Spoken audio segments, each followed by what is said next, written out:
Riwayat Orang Kudus 31 Juli, Beato Yohanes Colombini. Yohanes Colombini awalnya adalah seorang gonfaloniere atau hakim agung di kota Siena, Italia pada abad ke-14.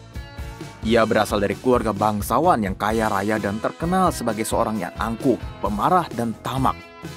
Cita-cita hidupnya hanya satu, yakni menjadi semakin kaya. Karena itu ia senantiasa bekerja keras dan menghalalkan segala cara demi menumpuk harta kekayaan. Pada suatu hari, Yohanes membaca buku riwayat hidup Santa Maria Aegyptica atau Maria dari Mesir.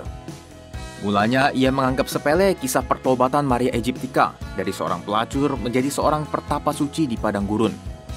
Ia membuang buku tersebut, namun hatinya kembali tergelitik untuk membaca kisah itu lagi. Ia pun memungut buku tersebut dan membaca lagi, dan membaca lagi kisah tersebut sampai puluhan kali. Roh Tuhan kini menyentuh jiwanya dan membuka mata hatinya.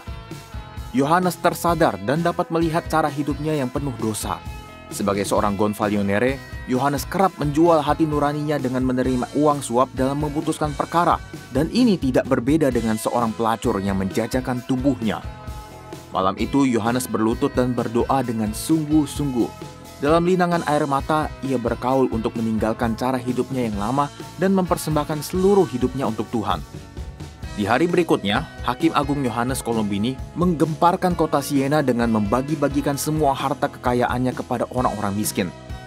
Ia melepaskan jabatannya dan meninggalkan semua kemewahan hidup yang selama ini ia jalani. Yohanes lalu membaktikan dirinya menjadi seorang perawat bagi orang sakit di rumah sakit kota Siena. Pertobatan Yohanes sangat mengherankan penduduk Siena. Banyak yang mencibir, namun banyak pula yang mengikuti jejaknya. Banyak orang berdosa di kota itu yang ikut bertobat setelah menyaksikan pola hidup baru Yohanes Colombini, mantan gonfaloniere yang disegani. Beberapa bangsawan Siena mengikuti jejak Yohanes dan menjadi pengikutnya yang setia. Seiring berjalannya waktu, para pengikut Yohanes Colombini semakin bertambah banyak. Mereka mulai berkarya di berbagai penjuru kota dan desa, sampai ke pelosok-pelosok terpencil untuk mewartakan Injil, memberi pelayanan medis, dan mendamaikan klan-klan keluarga yang di masa itu sering bertikai. Yohanes dan para pengikutnya memikat hati banyak orang dengan pengajarannya dan berhasil mempertobatkan banyak orang berdosa. Pada tahun 1360, Yohanes mempersatukan para pengikutnya dalam sebuah serikat persaudaraan awam yang ia beri nama Clerici Apostolici Sancti Hieronymi.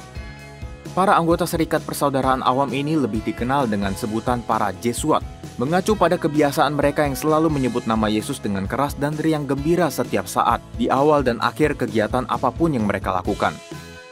Para Jesuat mengabdikan diri pada perawatan orang sakit dan jompo, penguburan orang-orang yang meninggal, dan berbagai karya amal lainnya. Serikat Jesuat mendapat persetujuan dari Paus Urbanus V pada bulan Juni tahun 1367. Sebulan kemudian, Yohanes Colombini jatuh sakit dalam perjalanan menuju Aquapendente. Ia tutup usia dengan tenang pada tanggal 31 Juli 1367. Sayangnya, Serikat Persaudaraan Awam Jesuat dibubarkan oleh Paus Clemens ke-9 pada 6 Desember 1668 sebagai konsekuensi atas berbagai penyelewengan dan pelanggaran yang dilakukan oleh para penerus Yohanes Colombini.